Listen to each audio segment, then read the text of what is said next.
Good morning.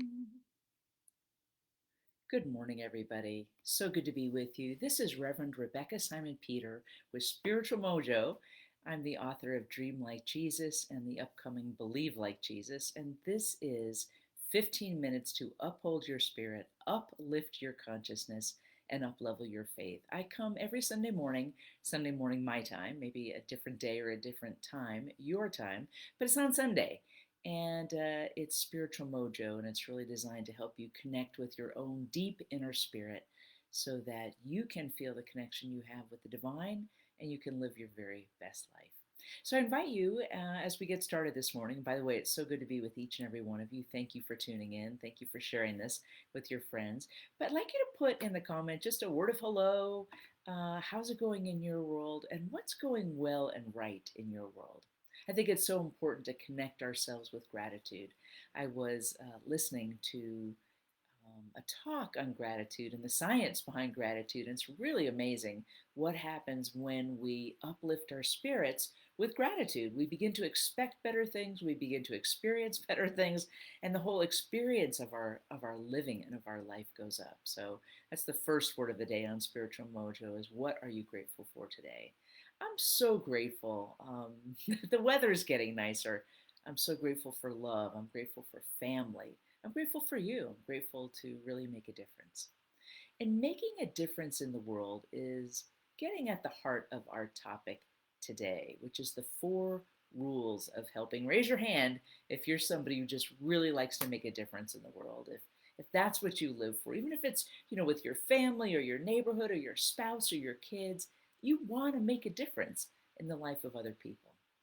I believe that that is an inborn quality of what it means to be human is this desire to make a difference, to connect deeply with other human beings, to connect deeply with God, and to connect deeply with the Spirit to contribute something while we're here on the planet. So if you're feeling that, you are in tune with your spiritual mojo, and I'm delighted that you're feeling it. If you're not feeling it, tune into where it is you do like to make a difference or how it is you like to contribute to the people around you because you're going to find that there's something. Maybe it's fixing people's cars, maybe it's baking, maybe it's just not being around people when you're having a bad day. Maybe that's how you like to make a contribution, but we all like to make a contribution. So I want to teach you four rules. They're called the four rules of helping that were really, really important for me because when I started to get help in my life, like when my life started to go better, significantly better, because there had been a period of time in my life early on where there was a lot of drugs and alcohol. And when my life started to get significantly better, all of a sudden I was the expert on how everybody should live life. And one of the key people in my life, I wanted to convert everybody to this happy way of living. Well, one of the people in my life tried to put the reins on me a little bit and say, whoa, girl, whoa. Uh, Not everybody wants help. Not everybody wants your help. You have to really know what you're doing when you're eager to give and you're eager to make a difference in the lives of others. And she's the one that taught me the four rules of helping.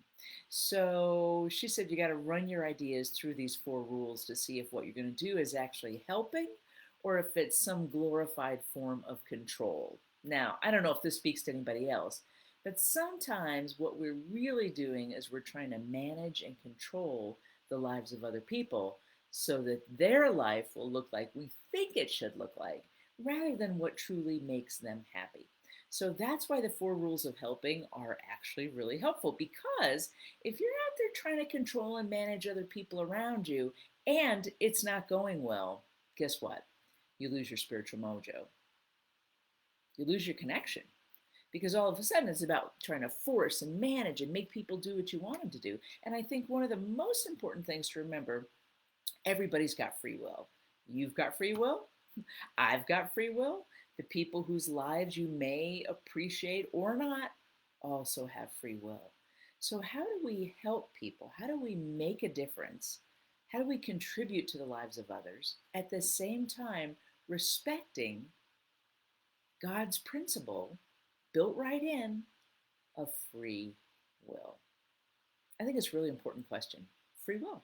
So the four rules of helping really get at that. The first rule of helping, rule number one, is the person has to need help. They got to need help, right? This is really crucial to keep in mind because there are all kinds of people, like I said before, that you might like to change or fix or redirect. But the truth is, if they don't need help, then you got to keep your hands off. It's not for you to do anything because primarily because your efforts will be wasted. And bottom line, as I said, each person does have free will. Now, I always think if that's good enough for God, uh, it's got to be good enough for me. So there's a certain amount of detachment with love that's really important when you are leading people, when you're in relationship with people, whatever your role is with other people. Detachment with love and begin to look at people with the eyes of God's love. God, God's deep and abiding love for each and every one of us, even in our foibles, even in our mistakes, even in our shortcomings. Okay? And so if you find that the person you want to help doesn't actually need help, then it's time to move on to be of service to those who actually need help. All right, that's rule number one. The person has to need help. On the four rules of helping, rule number two, the person has to want help. They have to need help and they have to want help. So let's say your person needs help. Okay, they need help. That's good. You and they are on the right track. But the next question is, do they want help? Truth be told, some folks are in desperate need of help. But unless they actually want help, your efforts aren't going to make a bit of difference. Again, remember the reality of free will. I remember years ago when I lived in Denver, there was a homeless guy that I befriended. And he had a dog, and he had a place where he was sort of camped out, and I would stop by every so often and, bring a little food, a little money, and there wasn't an issue of safety of being around him. I talked with him about, like a homeless shelter. He didn't want it. He did not want it. He didn't want it. He was going to have to give up his dog. That dog was so important to him. More important than having a roof over his head was that constant companionship and the love of the dog. So, he needed help, but he didn't want help in the way that I was ready to offer it. Kind of had help with his dog, and I think he pieced together a life that was working for him at the time. You have people like that too. You think, they really need help. Maybe they want their life situation to be different, but they actually have to want help. They want help. Now, this leads us directly into the third rule of helping. The person has to actually want your help. So if they need help and they want help, they actually have to want your help or the kind of help that you can offer. So like that guy, he needed help. He wanted help. He got help from his dog though. He didn't want my kind of help of homeless shelter offer that I was making. He he didn't want my help. I mean, it was bottom line. He didn't want it.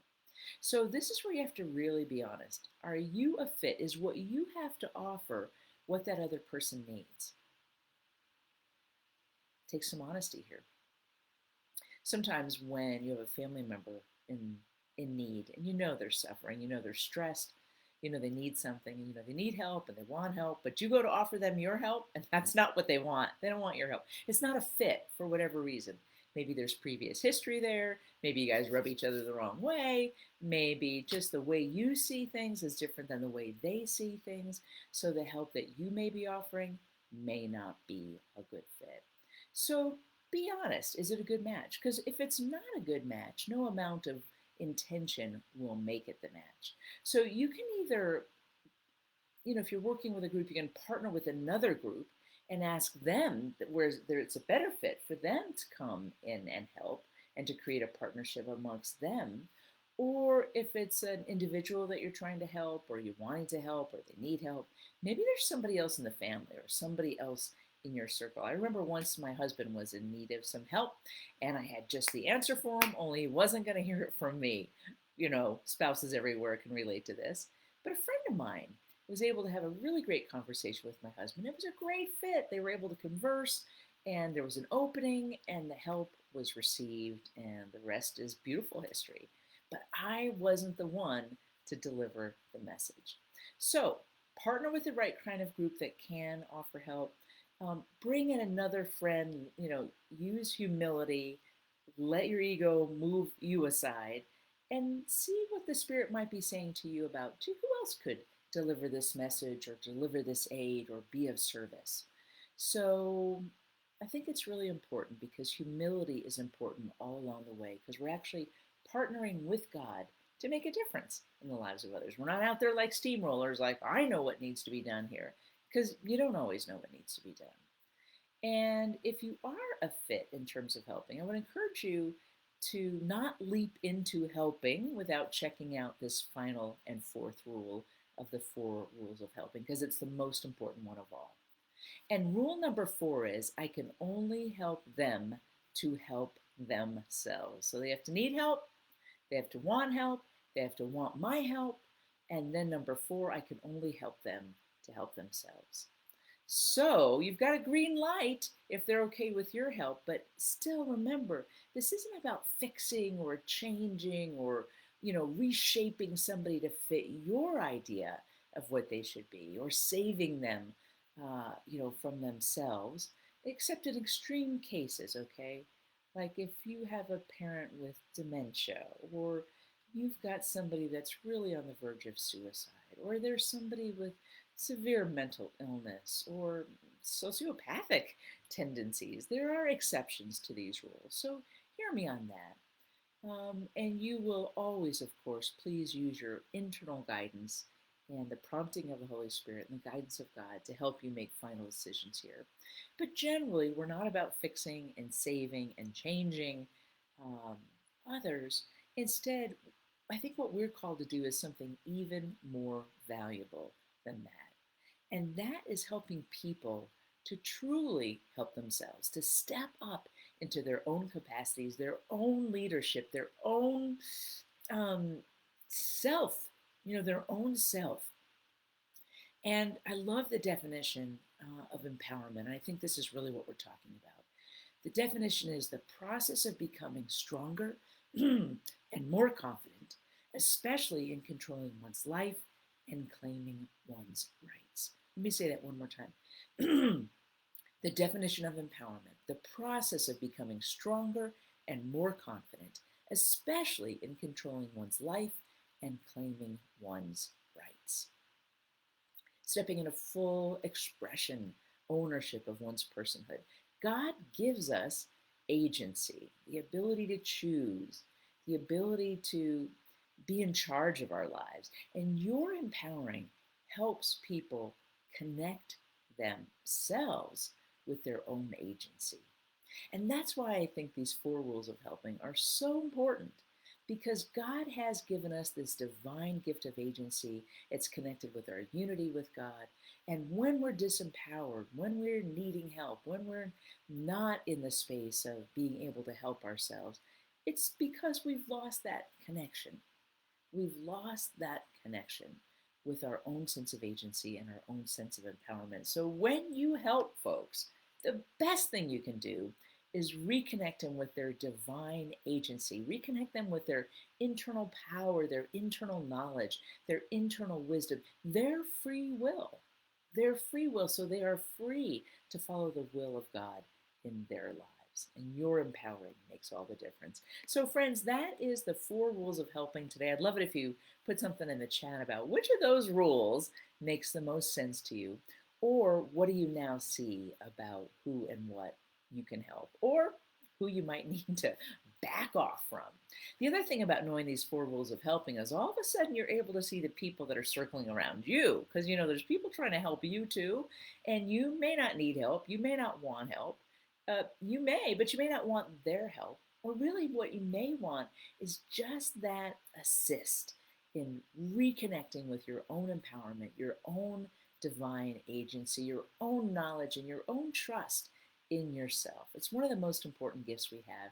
And so all of us people that love to make a difference in the world, all of us people who feel we have something positive to share in the world, remember these four rules of helping and be blessed as you go forward in making a difference in the world. So thank you for joining me today for Spiritual Mojo. I'd love it if you put a like on this or put a heart and share it with somebody that you know needs to know the four rules of helping. Please follow me on Facebook and LinkedIn. You can find me there. You can also go to my website, RebeccaSimonPeter.com. Be sure to download the free Dare to Dream Like Jesus plan. It will make a difference for you big dreamers out there who I love to support.